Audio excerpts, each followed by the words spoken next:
Hey sewing friends, Chelsea here from Sew Simple Home. We've got another fun holiday project for you today. We're making fabric candy canes. This candy cane pattern is kind of whimsical. It isn't just your standard candy cane. It has a little bit more spunk to it. So we're going to make several of these just as decorations. You can put them in a cup. You can add a loop to them and use them as ornaments. You can give them as little gifts. You could stuff them with cinnamon potpourri and just have a fun scented project. The sky's the limit. So let's go ahead and get started. So first thing you're going to need is the pattern. You can get it in the link in the description. Looks a little bit like this. And then you're going to need your fabric. And this is your candy cane. You can do whatever you want with it. So we're sticking with the traditional reds, but you can do really whatever you want for your candy cane. So we're going to go ahead and do kind of the traditional candy cane. So we're going to take some of our fabric here, and you can change kind of the direction the fabric is going and give it a different look. It's kind of up to you. I think we'll just stick with the diagonal here. I'm just going to cut out a section, make it a little bit easier for us to see. And I'm going to press this fabric because pressing always makes things a little bit easier.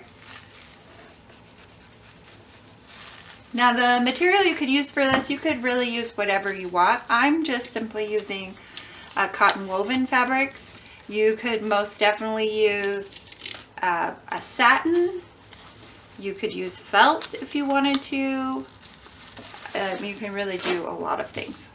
We've done a lot of felt projects this year, and so I wanted to do something that wasn't felt.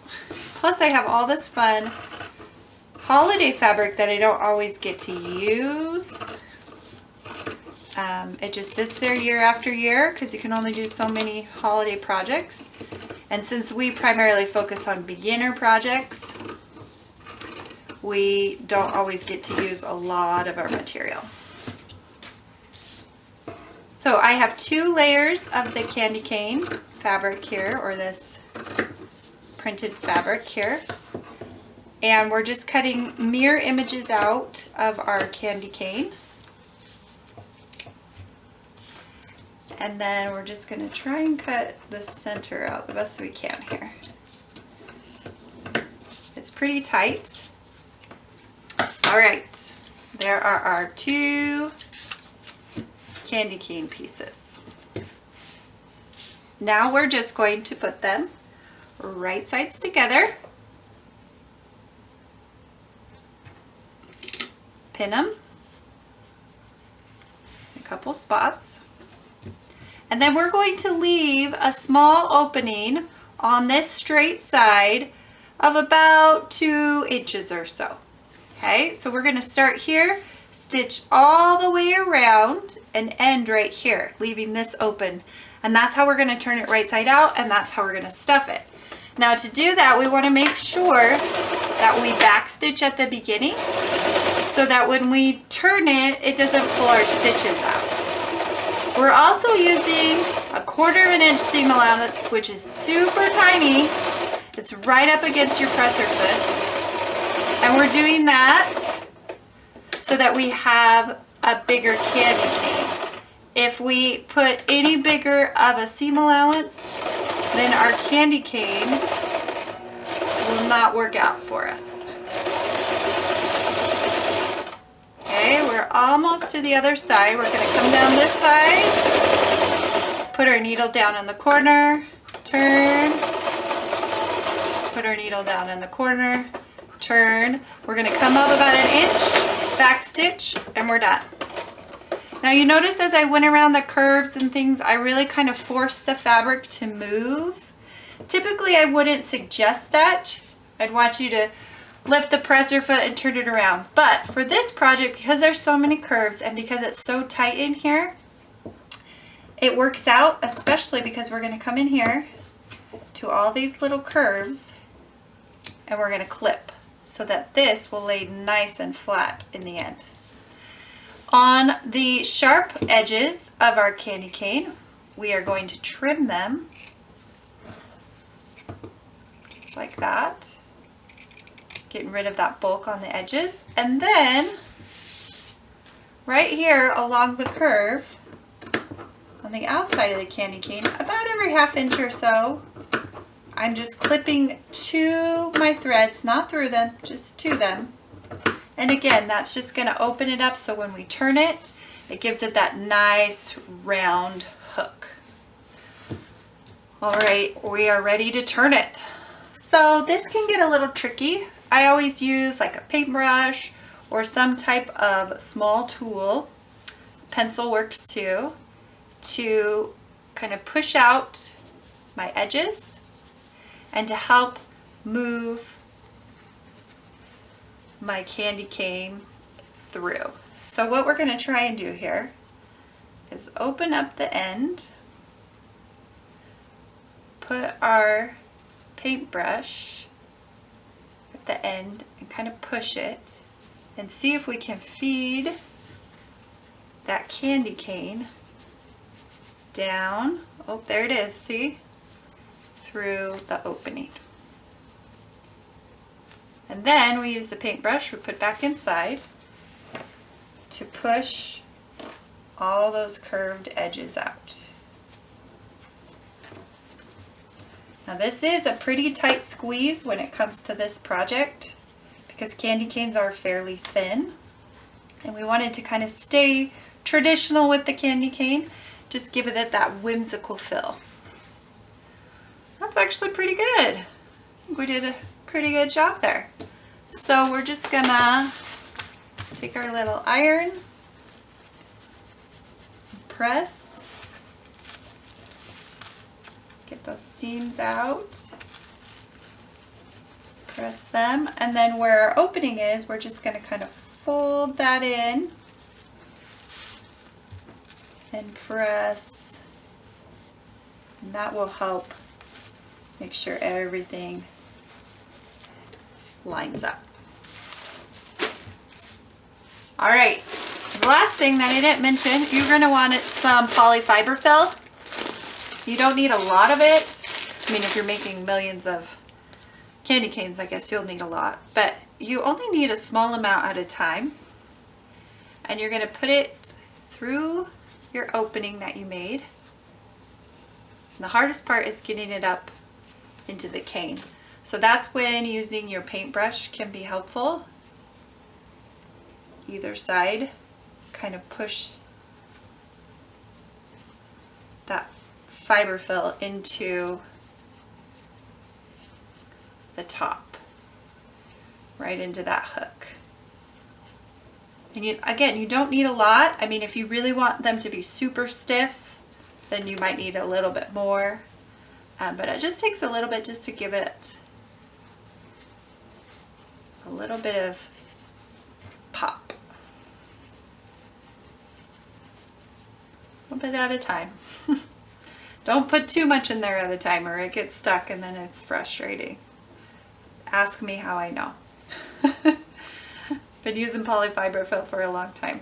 That's one of the nice things though about smaller projects like this, a lot of our felt ornament projects, things like that, is you don't need a lot of fabric and you don't need a lot of fiber fill, and you can make a lot of little ornaments and projects like this to give for gifts. We have jam this year that we're going to give to friends and family, and putting a little ornament like this is a great addition if you're feeling like, oh, jam is not enough or whatever. It's a good little decorative piece. All right, so you can kind of see I'm twisting up a section here because I got enough up in my hook, and I'm just putting it, kind of filling in where this opening is at. And when I twist it, it makes it so it doesn't, it's not as fluffy. And so it doesn't stick out of that opening so much.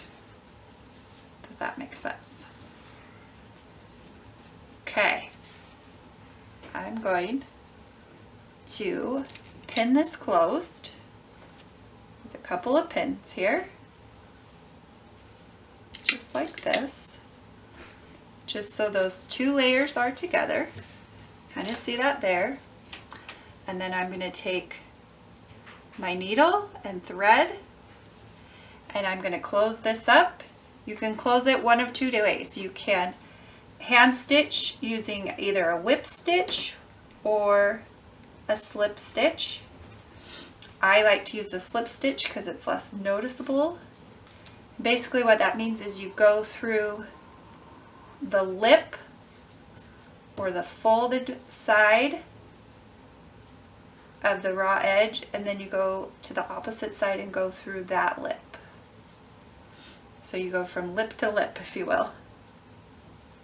And it just makes it so the actual thread is inside the lip of the fabric and you don't really see it. It's kind of a hidden stitch. So I'm just doing that slip stitch through from side to side, and then you just kind of pull. You don't have to pull real tight, just enough that the opening closes so that the stitches are tight.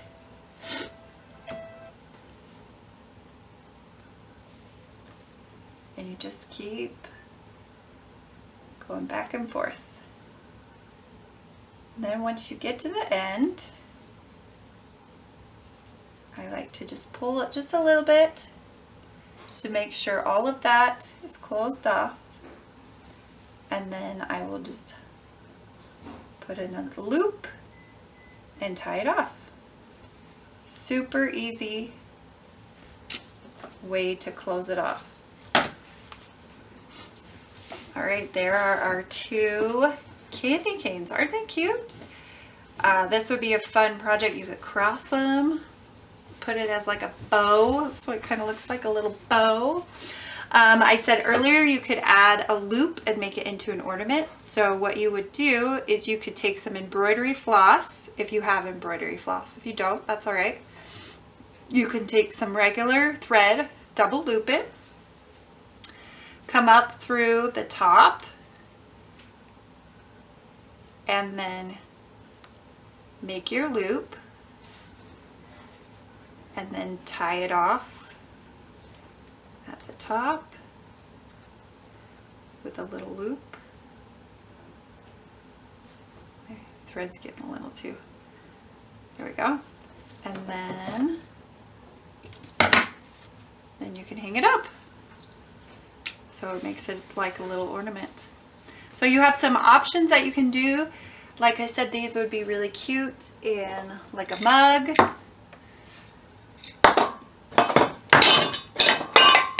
These would be really cute just as decorations in a mug. You could have a whole mug full. You could hang them up on your wall for garland or bunting. You could add them to packages or tie them onto jars for that of jam or jellies or whatever. So there's so many choices when it comes to making these cute little candy canes. Let me know in the comments what you're going to do with your fabric candy canes, and if you have any questions, make sure to leave them there, and we will see you guys next time.